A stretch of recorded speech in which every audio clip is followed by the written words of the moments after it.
નમસ્કાર મિત્રો, આજના આ ખાસ વિશ્લેષણમાં આપ સૌનું સ્વાગત છે.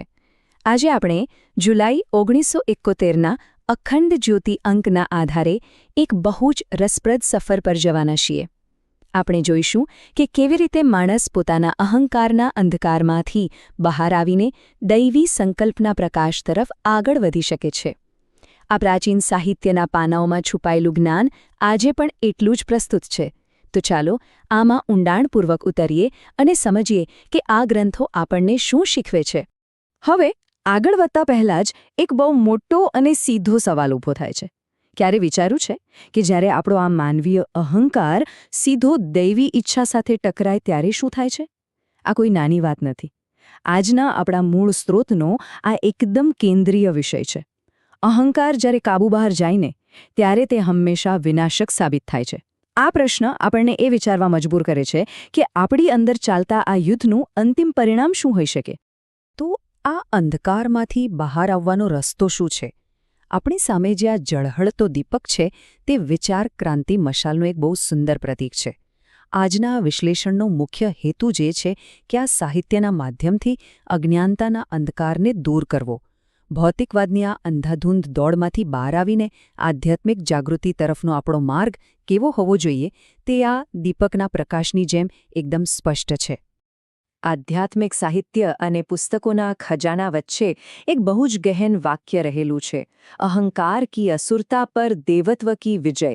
જુઓ, આ માત્ર કોઈ પુસ્તકનું શીર્ષક નથી, પરંતુ આ તો આધ્યાત્મિક અનુભૂતિનું અંતિમ શિખર છે. આજના આપણા સ્રોત સ્પષ્ટપણે કહે છે કે જ્યારે અંદરની દૈવી શક્તિઓ જાગી જાય છે ને ત્યારે અહંકારની એ આસુરી પ્રકૃતિનો નાશ થવો એકદમ નિશ્ચિત છે. તો ચાલો આપણા આ વિશ્લેષણના પહેલા વિભાગ તરફ આગળ વધીએ, મનના ભ્રમનો સામનો, અહંકાર અને આસુરી પ્રકૃતિનો ત્યાગ. આ ભ્રમની સ્થિતિને સમજવી બહુ જ જરૂરી છે. મૂળ લખાણમાં મનને એક જાદુગર કહેવામાં આવ્યું છે, જે આપણને પોતાની જ જાળમાં ફસાવી દે છે. હવે બીજો મુદ્દો જુઓ, ધુમાડો શું પૃથ્વીનો નાશ કરીને જ રહેશે? આ સીધો ઇશારો કરે છે આજના અનિયંત્રિત ઔદ્યોગિકીકરણ અને પ્રદૂષણ તરફ. અને ત્રીજી વાત કેટલી સચોટ છે, કેવી રીતે અતિશય લોભ અને ભૌતિક સંપત્તિની લાલચમાંથી શૈતાની વૃત્તિઓ જન્મે છે. અને આ બધું જ શું છે? આ બધું જ અનિયંત્રિત અહંકારનું પરિણામ છે. હવે વાત કરીએ બીજા વિભાગની, અદ્રશ્ય વાસ્તવિકતા, એટલે કે મન અને બ્રહ્માંડના ગહન રહસ્યો. અહીં એક બહુ રસપ્રદ કલ્પના છે, સૃષ્ટિની અંદર સૃષ્ટિ, જાણે કે એક ક્યારેય ન પૂરી થતી અનંત શૃંખલા. આ વિચારધારા આપણને સમજાવે છે કે મૃત્યુ એ ખરેખર કોઈ અંત નથી, એ તો વહેતા પાણી જેવી એક સતત ચાલતી પ્રક્રિયા છે. જેમ પાણી એક સ્વરૂપમાંથી બીજામાં બદલાય છે પણ ક્યારેય નષ્ટ નથી થતું, બરાબર ને? બસ એવી જ રીતે જીવનની આ વિચિત્રતાઓ અને રહસ્યો એક બહુ મોટી વિશાળ બ્રહ્માંડીય યોજનાનો જ એક ભાગ છે. આ બધા રહસ્યોમાં એક બહુ જ ઊંડો ખ્યાલ છે, સૂક્ષ્મ શરીર. અખંડ જ્યોતિના લેખ સૂક્ષ્મ શરીર કી સત્તા और उसकी મહાન મહત્તામાંથી આ વાત તારવવામાં આવી છે. જો આપણું ભૌતિક શરીર તો આપણે બધા જાણીએ છીએ, જોઈ શકીએ છીએ, પરંતુ આ જે અદ્રશ્ય ઊર્જાવાન શરીર છે ને એ વાસ્તવિક અસ્તિત્વનું મુખ્ય કેન્દ્ર છે. ખરેખર તો આ સૂક્ષ્મ શરીર જ આપણી ચેતનાનો અસલી આધાર છે. આગળ વધીએ આપણા ત્રીજા વિભાગ પર, બે વિશ્વનું મિલન, વિજ્ઞાન અને અંધશ્રદ્ધા વચ્ચેનું દ્વંદ્વ. અહીં આ વિરોધાભાસ ખરેખર જોવા જેવો છે.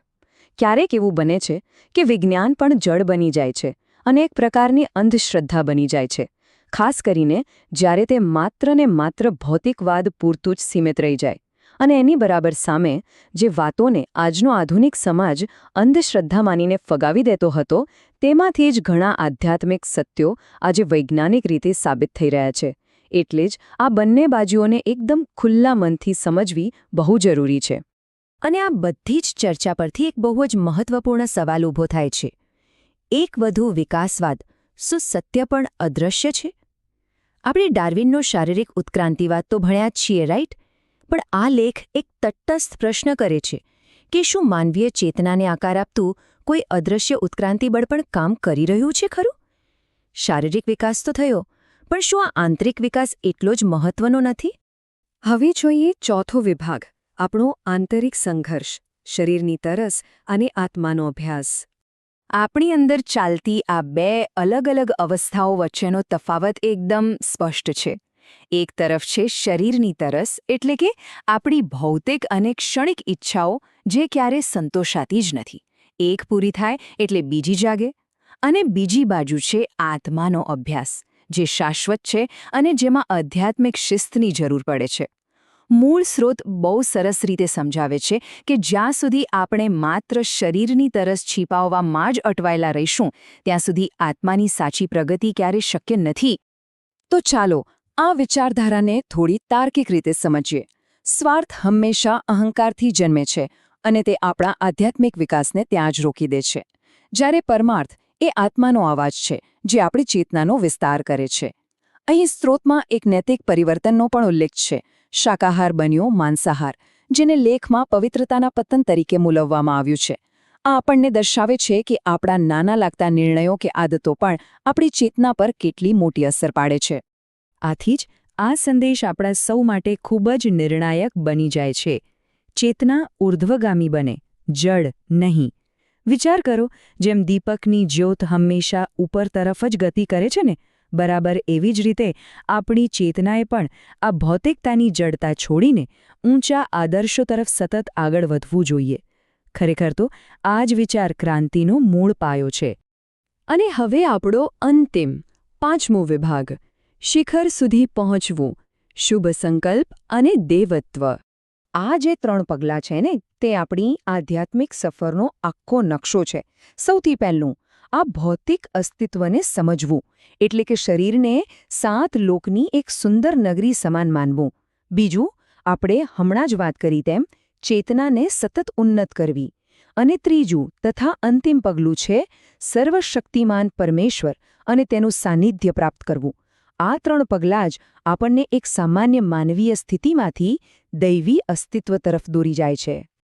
અને સંપૂર્ણ માનસિક શુદ્ધિ માટેની ચરમસીમા આપણને આ પ્રાચીન વૈદિક મંત્રમાં મળે છે. તસ્મે મનઃ શિવ સંકલ્પમસ્તુ, અર્થાત મારું મન હંમેશા શુભ અને કલ્યાણકારી સંકલ્પોથી જ ભરેલું રહે. આપણા અહંકારના અંધકારનો ખરેખર આ જ એકમાત્ર અને અંતિમ ઉકેલ છે.